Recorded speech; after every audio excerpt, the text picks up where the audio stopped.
Yes. So we were discussing Newton's laws, and I'm particularly interested in Newton's second law today. All right. So before I go to Newton's second law, let me just tell you briefly what the Newton's first law is. So Newton's first law says that every body continues to stay at rest.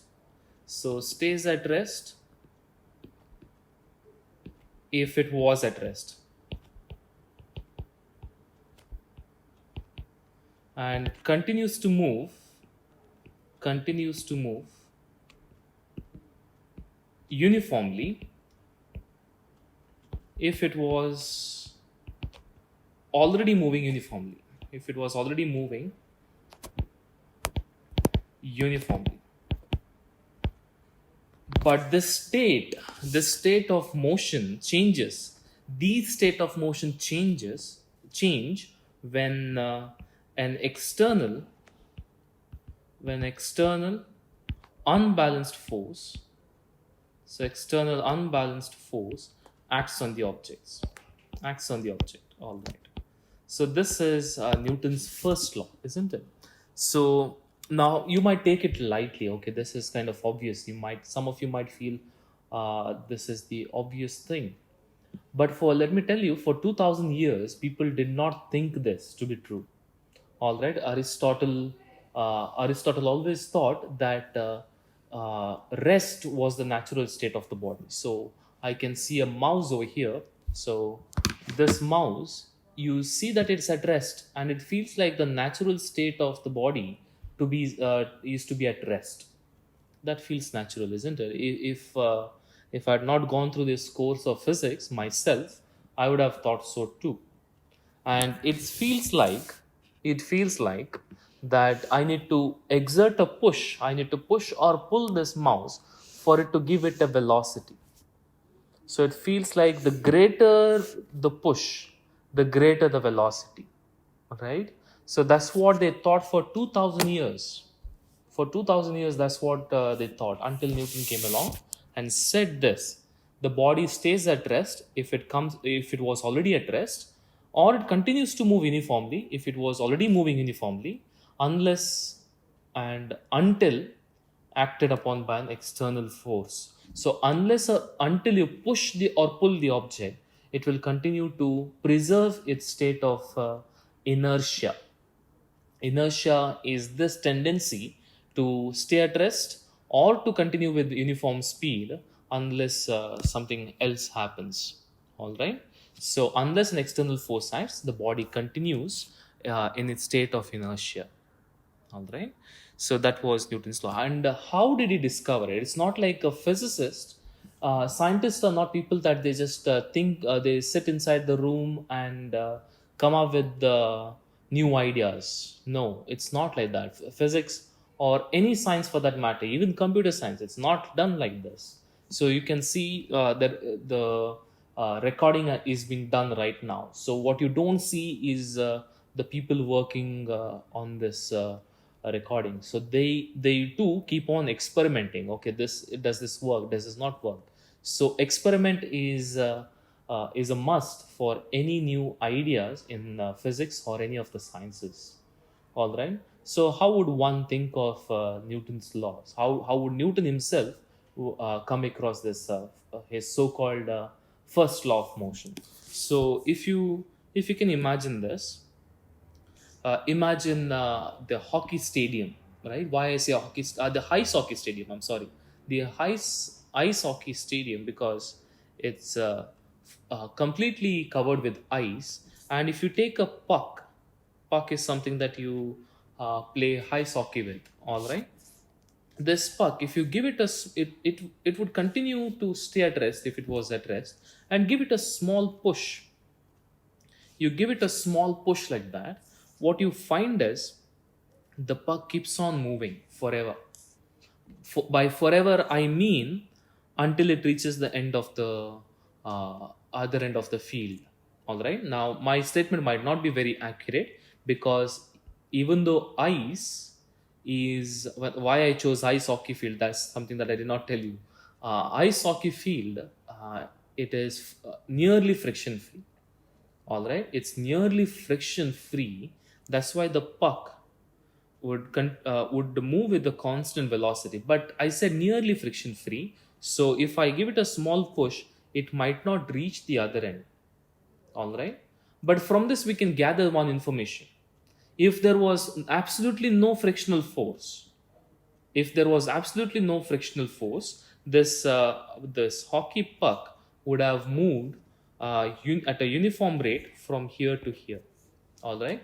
Why not further than this? Because at this point, what you would find is there is an external unbalanced force acting. So when the hockey puck hits the end of the stadium, so the end of the stadium would exert a, not the stadium, the what do you say, the rink, it would exert a force on the uh, hockey puck, and it would make it either stop or move in the other direction. In this case, it would make it stop. All right. So when you hit a carom coin would hit the other end, and then the direction of the velocity changes. So here's the carom board. Now, if you put as much of talcum powder as possible to make it friction free, what you find is once you strike the striker, it moves. Okay, it moves in a straight line. All right, let's assume a friction free carom board. Not possible, but let's assume it. And once it uh, strikes the, what do you say, other end of the carom board exerts a force on the striker, and you find that there is a change in velocity. The speed might not change. I did not say the speed changes. Speed might not change, but the velocity changes. Velocity is speed with direction, right? So it would go the other way, right? It would go the other way. So that's the action of the force. You see, force can change the state of motion. That's what I'm trying to get at. So, what exactly is a force? Force is that entity which changes the state of motion. So, force can change the state of motion. Force can change the state of motion.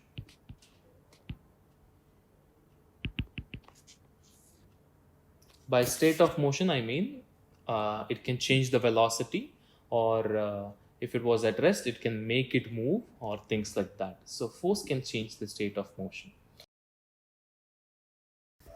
Newton himself defined something called as quantity of motion, which we today call as momentum. All right. Now, what's the reasoning behind defining something called as quantity of motion or momentum? And why do we do this in physics? Why do we define new quantities? And how do we define new quantities? How does one know to define quantities like this? Okay, we'll see. Uh, I need to tell you that most of the definitions that come up in physics are the most natural of the definitions. All right. So, all our definitions are based on observations. Yes. So Newton himself defined something called as quantity of motion or momentum. So Newton defined the momentum. He he called momentum by the letter P. He used the letter P, YP instead of M, because M is already reserved for mass.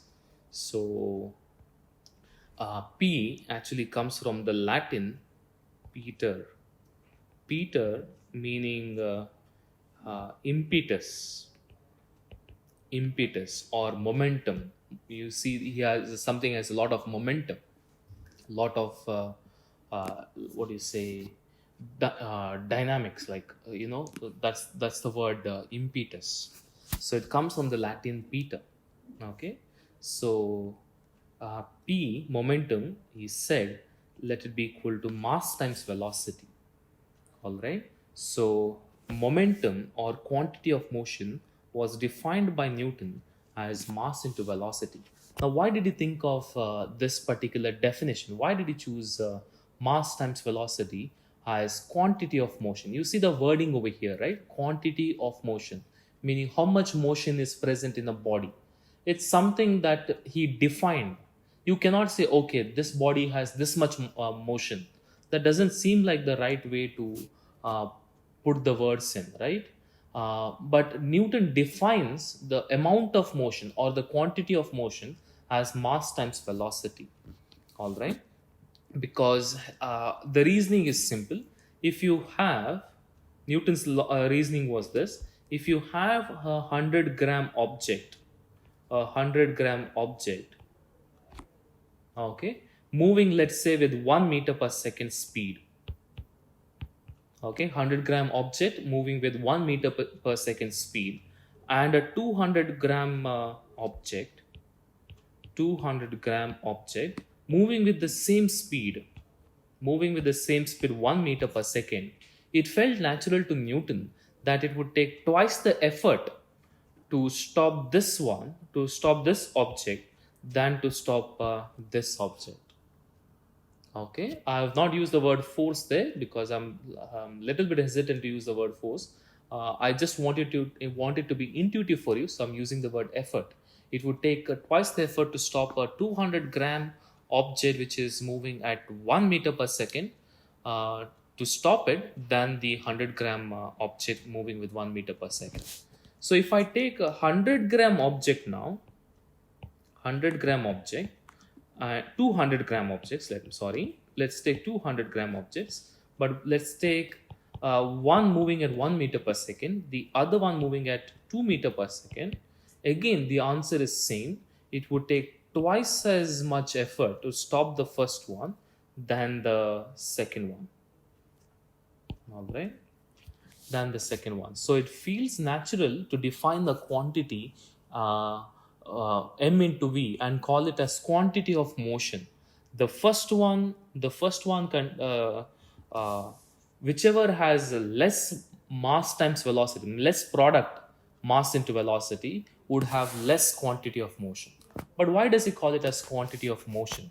Because, like I said, the action of the force the action of the force, the purpose of the force is to change the state of motion, isn't it? So, what force does is it either increases the motion, right? It makes the objects move faster, or it slows it down, right? So the action of the force is to change the state of the motion, change the state of motion of the body, right? So it would make sense to define something called as quantity of motion as something like this.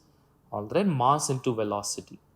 Okay, so Newton defines a momentum as mass into velocity, m into v. So what does the force do then? What does the force do? Exactly what I said before. Force changes the momentum. All right, force changes the momentum of the object. So actually, force, Newton defines force, he gives meaning to force. Now force is something that changes the momentum of the object. So he said, let force be equal to the rate of change of momentum. So change in momentum divided by the time over which that change in momentum takes place. So when you exert a force on the object, you take some time to change the state of motion of the object, right? So delta t be the time taken to change the momentum by delta p. Delta p. Whenever I write delta p, read it as change in momentum. So change in momentum divided by the time taken for that change to occur, change in momentum to occur. Okay, he defines this ratio as force. So if momentum changes over a long time, let's see why this definition is a natural definition. If it takes a long time for the momentum to change, right? So if something is moving towards you and you're exerting a force, all right, and you're pushing it, force, when you think of force, don't think in terms of equations, think naturally what a force is. It's a push or a pull. So something is coming at you, and you take a very long time. You take a very long time to change its momentum. All right. So what can you say? You can say that okay, delta p by delta t is small, right? Because delta t is large. You took a long time to stop the object, right? Therefore, you must be applying a smaller force. All right. So therefore, you must be applying a smaller force. So if you can stop an object immediately in a very small time, then the force applied must be larger. So I think this is a natural definition to give to force, natural meaning to give to force. So change in momentum. If you can change this momentum in a very short time, then you are going to then I can say that you're exerting a larger force. So larger the force, larger the change in momentum in shortest of the times. Okay, okay, that's not proper, but anyway, you understand what I mean there. Change in time. Yes. So this is Newton's ideas about force. Then the last law of Newton is the famous one. I don't think any of you would have trouble remembering this. So it says that if I exert a force on the wall, you can try this on your own. You try to push the wall. So try to push the wall, and you'll feel the wall pushing against your palm. All right, you can feel that immediately. All right. So you slap a friend. You can argue with your friend that his cheeks slapped your hand. All right, both are same thing, because take it from me, the forces are equal. Okay, and this is guaranteed by Newton. All right. So what does the Newton's law say again? So if I exert a force on the body, if I exert a force on the wall, let's say, the wall would exert an equal but opposite force on your hand. So let's say the force that you exert on the wall is F. The wall would exert a force that is same in magnitude but in the opposite direction. So minus F. Minus simply means the direction is opposite. All right. So that is Newton's third law. In popular language, it's written as every action has an equal and opposite reaction. So you cannot really say which one is action and which one is reaction. Some of you might argue that wall can't think and wall can't move, so you are exerting an action force on the wall, and the wall is just reacting. No, Newton doesn't say which is the action, which is the reaction. All right. So either you can perceive the wall's force as the reaction and yours as the action to the wall's force, okay, or the other way around. It's completely all right. So if I say I have placed the object on the table there, okay, so table is exerting a force on the object is exerting a force on the table. All right. So which one of these is action and which one of this is reaction? You cannot say. All right. So these are the three laws of Newton. Okay, very simple, very basic laws.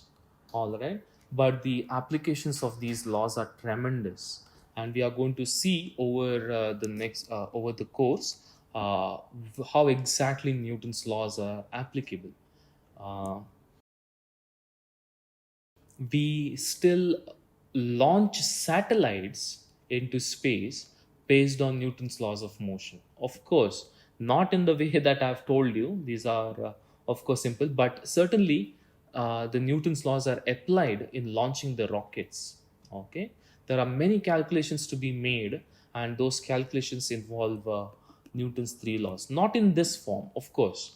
The theory would evolve more and more as you go advanced in classes, but uh, if you boil them down to the most basic form, It's these laws that are governing the nature around you. All right. So the shape. So if I consider, let me take my chain out. So I don't know if you can see this. Yes, I think you can see this. Just look at the shape of the chain. Just look at the shape of the chain, right? It is always, it looks something like this, isn't it? I think you have seen bridges hanging bridges. So you would find that the shape of the bridge is also the shape, is also similar to the shape of my chain there, right? So you'll learn this in PUC, of course. We can derive the equation for the shape of the chain based purely on Newton's laws.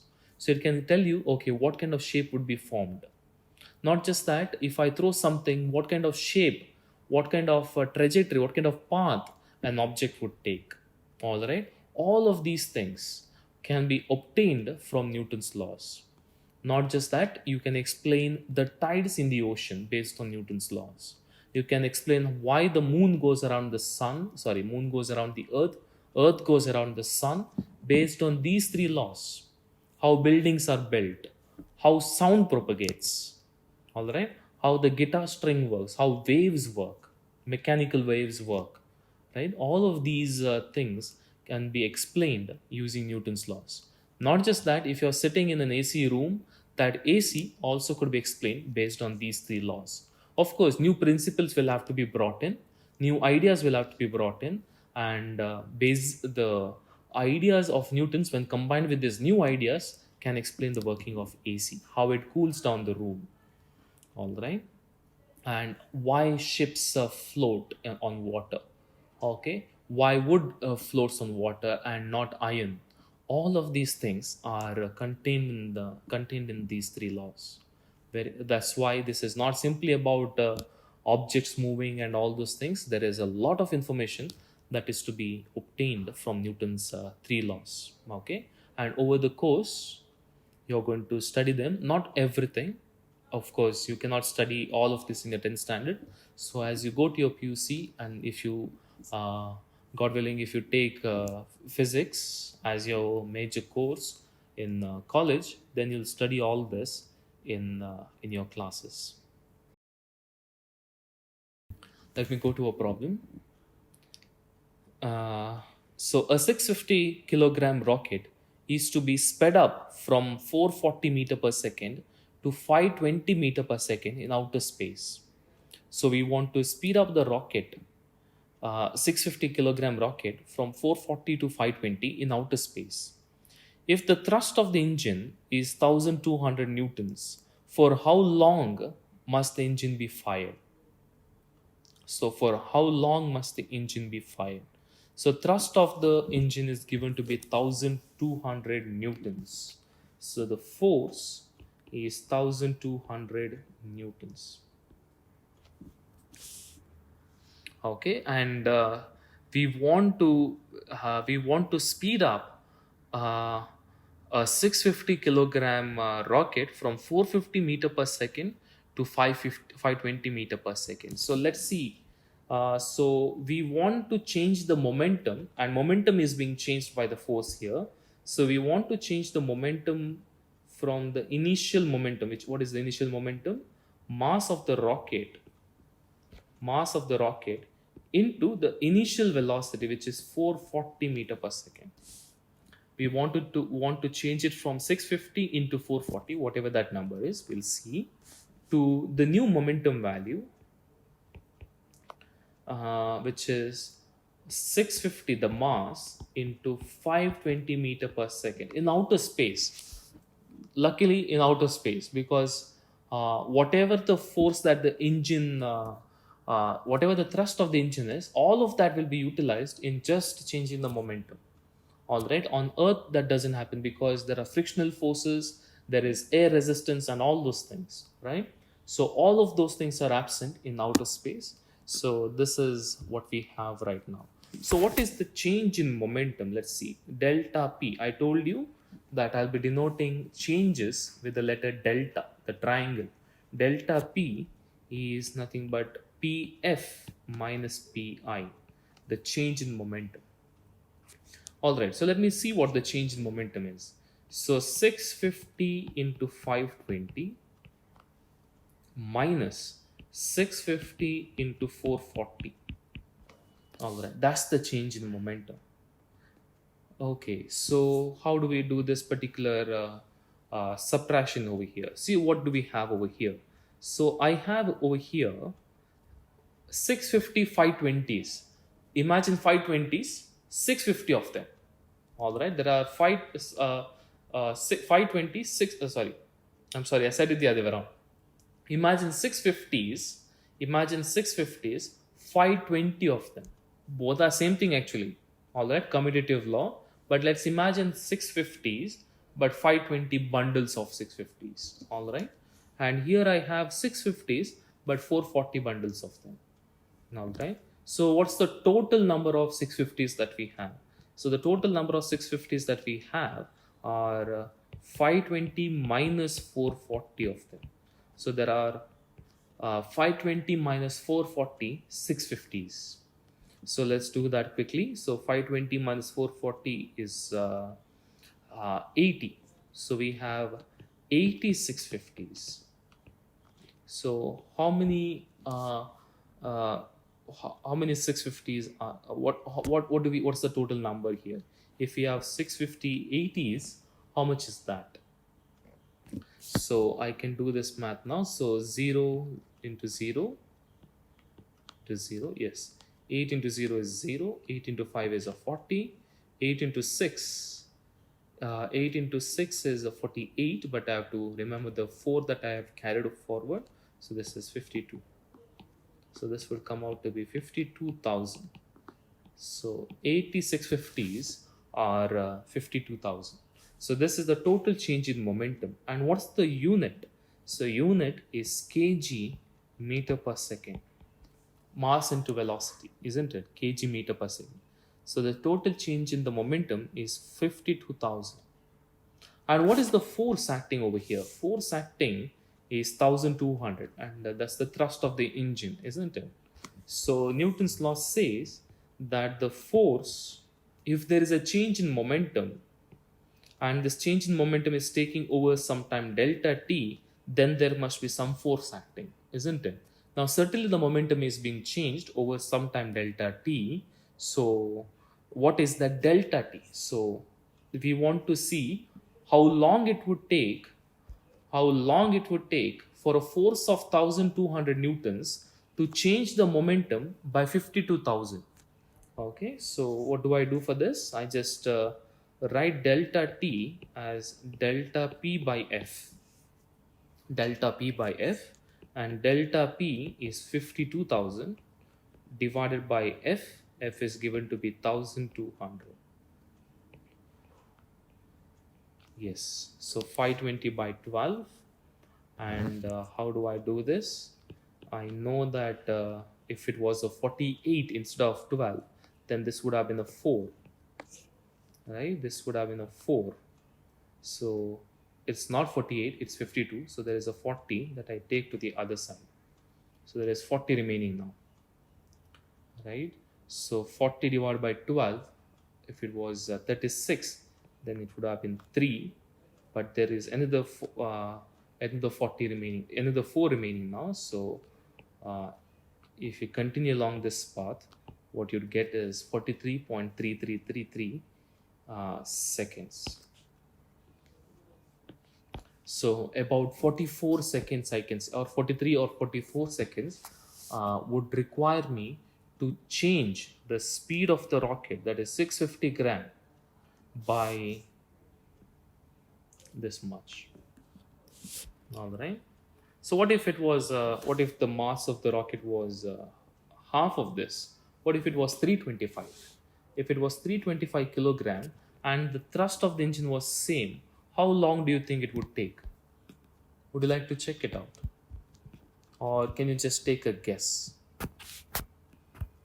Right?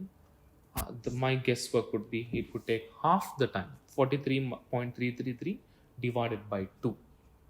All right, that's why Newton was clever enough to define the momentum as mass into velocity. All of this is working because Newton defined a very important quantity, momentum, and properly defined it.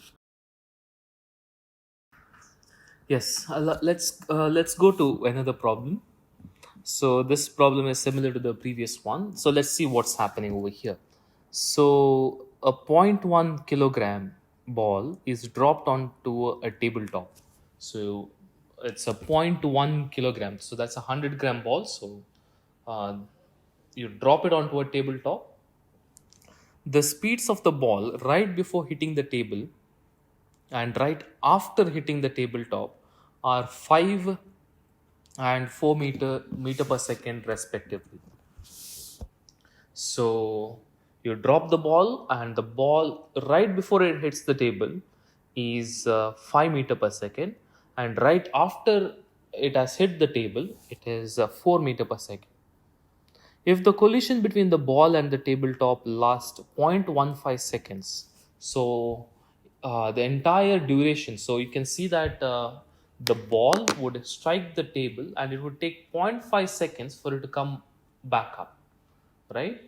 You can see, you can feel this, that it compresses a little bit, and because of the compression it goes up like that, right? So that's the bouncing of the ball, right? Ball bounces off an object because there is a compression, and then that compression is released, isn't it? So if the collision between the ball and the tabletop lasts 0.15 seconds, what is the average force exerted on the ball by the tabletop? Now, this is interesting because they're asking us average force exerted on the ball. Average force. Why are they saying average?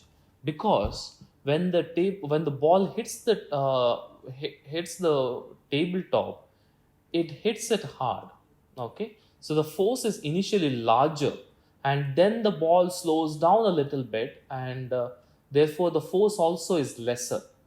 Okay, the impact becomes lesser and lesser, and then finally the ball comes back up. All right, so the force is not a constant over here. During this 0.15 seconds, the force is not constant. So there is a variable force acting on the object. So whatever this variable force is, the final impact is what matters to us. What happened?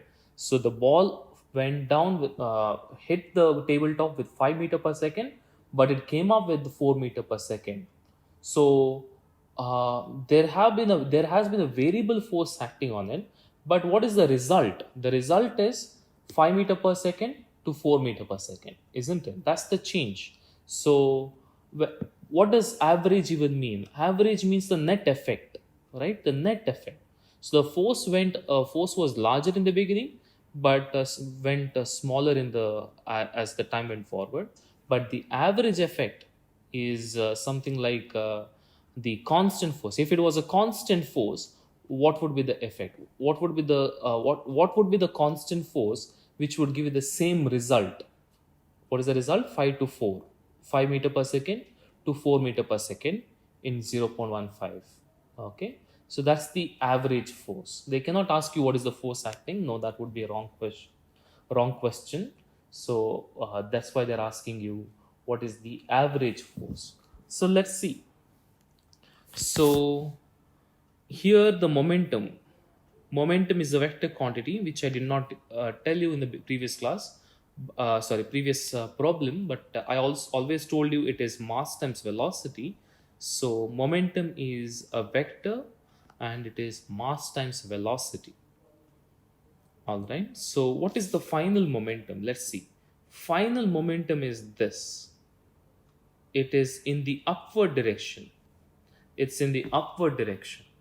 Remember that it's in the upward direction, and its value, final momentum value, is 4 into, when I say value I mean the magnitude, so 4 into 0.10. Sorry, I have written it the other way around. Its value is mass times velocity, magnitude of velocity, which is 0.10 into the velocity, which is 4. So this comes out to be 0.4 kg meter per second. That's the magnitude of the final velocity. Okay, direction is upward because final velocity is upward. What is the initial momentum? Initial momentum is downward. Initial momentum is downward. So initial momentum value magnitude is 0.10 into 5. So that would come out to be 0.5 kg meter per second. That's the initial momentum. What is the change in momentum? All right. Change in momentum delta p is also a vector. This is also a vector and it's defined as final momentum minus initial momentum. Final momentum minus initial momentum. So what is the final momentum? Final momentum is 0.50 kg meter per second. Let me not write the units. Downward minus 0.4 kg meter per second upward.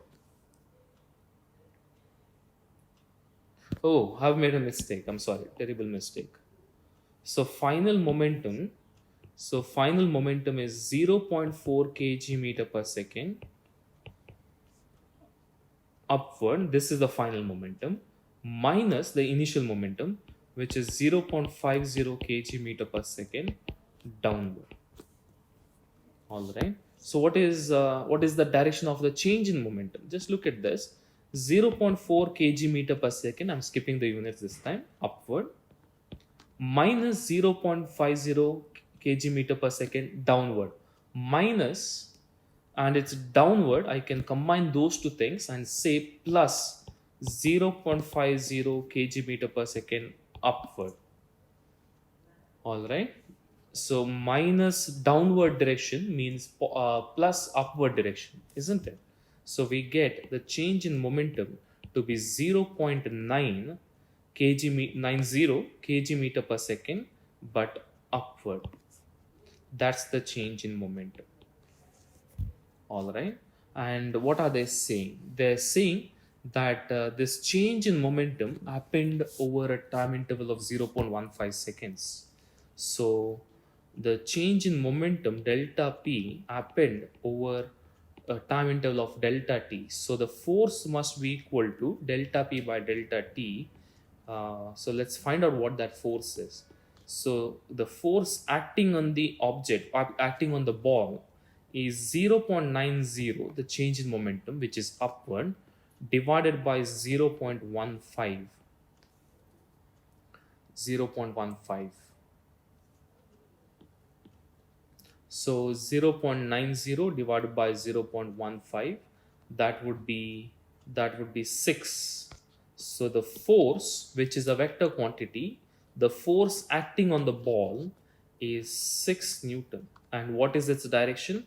Its direction is upward. See, as it should be. If the ball strikes the table and comes back up, if it goes like that, the force should be upward, isn't it? So if you want an object to see, just imagine this, an object is coming towards you, you want it to go back from you. So what should you do? You should apply a force in that direction. You should push the object in the uh, opposite direction, isn't it? So if the ball is going finally upward, then the force also must be in that direction, right? That makes sense, whatever we have gotten over here. All right. Yes. So the force is 6 Newton.